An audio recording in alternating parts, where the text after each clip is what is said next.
My name is Lakshmi. I'm a journalist. Now, the second question is Muslim men are allowed to marry 4 or 5 times, I think, and they don't require their wife's permission, the first wife's permission to marry. I mean, correct me if I'm wrong, to marry more number of times.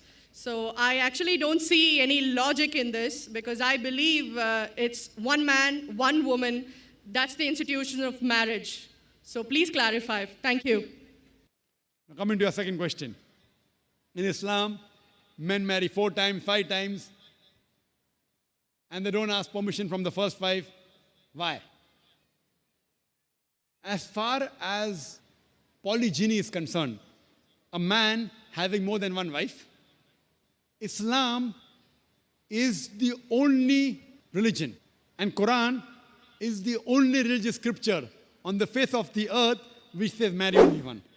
There is no religious scripture besides the Quran. I'm a student of comparative religion, which says marry only one. There is no verse in the Bible, no verse in the Bhagavad Gita, no verse in the Veda which says marry only one except the Quran. If you read the Hindu scriptures in Ramayana, the father of Sri Ram, how many wives did he have? How many wives? More than one? More than one. 3 wives. Fine. Shri Krishna, according to Mahabharata, how many wives he had? Unlimited. Not unlimited. You don't know your scripture well. No. Did he have 4 wives? No. I have no idea. Not 4, not 100, not 1,000, 16,108 wives. How many wives he had? 16,108. So why can't we Muslims have 4? What's the problem?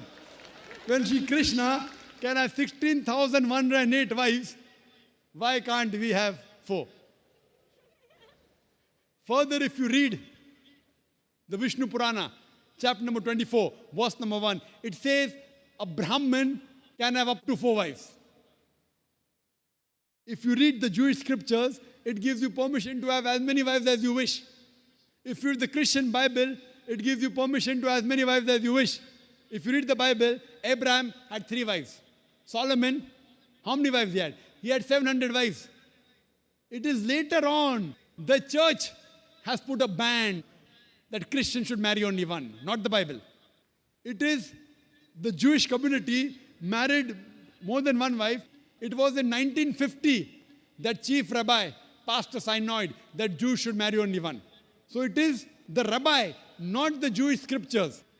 And according to Hindu scriptures, you can marry as many as you wish. It is the Indian government in 1954 passed a law called the Hindu Special Marriage Act. Hindu Special Marriage Act, which says Hindus should marry only one. It is not the religious scripture. It is not Bhagavad Gita. It is not Ramayana. It is not Mahabharata. It is not Veda. It is the Indian Penal Code. The Indian government, which has passed a law in 1954 that Hindus should marry only one. But according to the statistics of the status of the women in Islam, if you read the government documents on page number 66, 67, it says that Muslims do polygamous marriages. You know what is the percentage in India? 4.3%. How much? In India, 4.3% of the Muslim men do polygamous marriages. A statistic between 1951 to 1961. Hindus, how many? 5.06. 0.7% more than the Muslims in India, according to the Indian government. Even though it is prohibited according to the Indian law, yet they do more polygamous marriages than the Muslims. Why? Now, let's analyze what does the Quran say. Quran says in Surah Nisa, chapter 4, verse number 3, marry women of your choice in 2s, 3s or 4s. But if you can't do justice, marry only one. This statement, marry only one, is only given in the Quran and no other religious scripture. It says, marry women of your choice in 2s, 3s or 4s. But if you can't do justice, marry only one. So if you want to marry more than one woman, one of the criteria of the Quran is you should do justice. If you can't do justice, you should marry only one. Now, what are the reasons, logical reasons a person can think that why has Islam permitted certain men to have more than one wife. Many non-Muslims think it is fard. It is compulsory for a Muslim man to have more than one woman, to have more than one wife. It's not compulsory, it's optional. It's not fard. It's not compulsory. How many Muslim men do you know who have more than one wife? How many do you know, sister? How many do you know? A few. How many?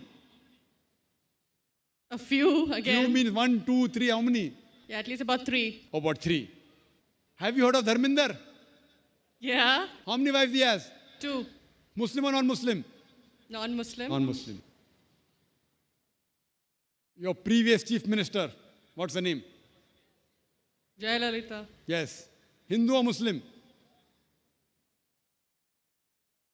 Hindu or Muslim? Hindu. Hindu, fine.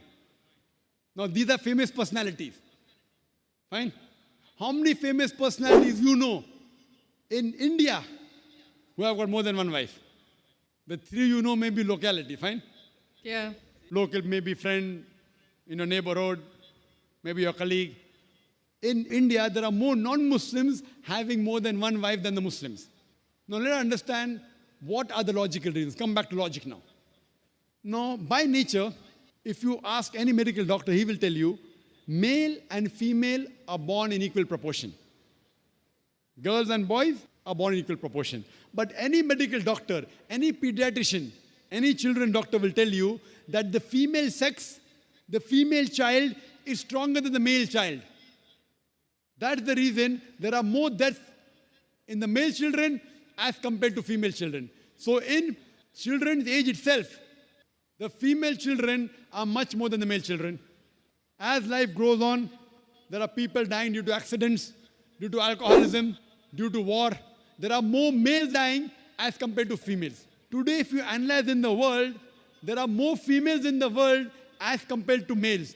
There are few third world countries like India where the male population is more than the female population. And do you know why? The reason is because of female feticide and female infanticide. According to an article, a program which came on BBC by the name Let Her Die, the program was assignment.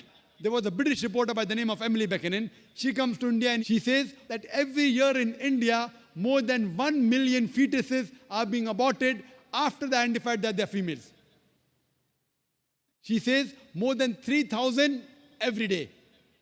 You multiply, more than 1 million every year. According to the Tamil Nadu government hospital report, she gives the statistics, out of 10 female born alive, do you know how many are put to death? 4. Sister, did you know that? Tamil Nadu, your state, your beloved state, according to the government statistics, out of 10 females born alive in the government hospital, 4 are put to death. There are billboards put in Rajasthan and here, which says that spend 500 rupees and save 500,000 rupees. You know what does it indicate? Spend 500 rupees, do ultrasonography, do amniocentesis, identify the child you're carrying is a female, abort her, and save 5 lakh rupees, 500,000 rupees. Maybe a couple of 100,000 upbringing her, and the remaining 100,000 in dowry.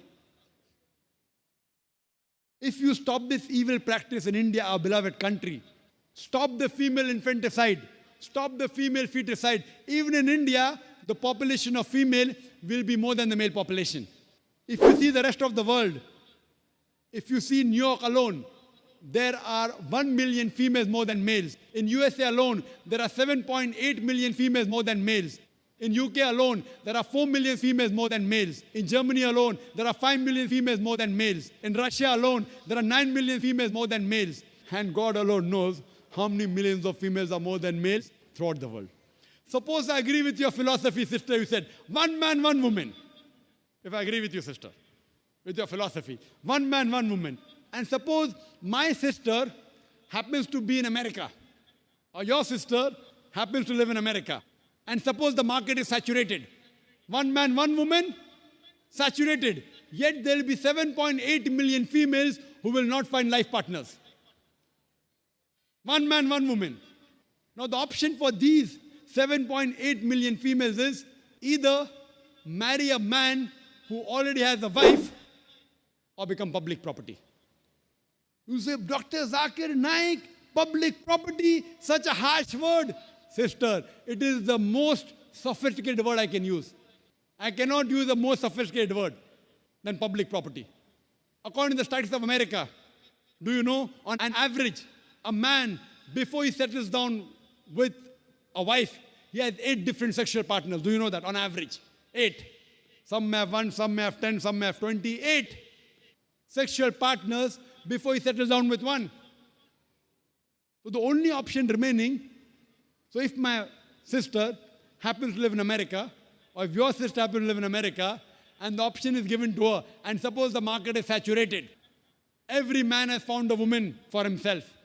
And unfortunately, if my sister, or if your sister happens to be one of the women who has not found a life partner, the only option for them is either marry a man who already has a wife or become public property. Any modest woman would opt for the first.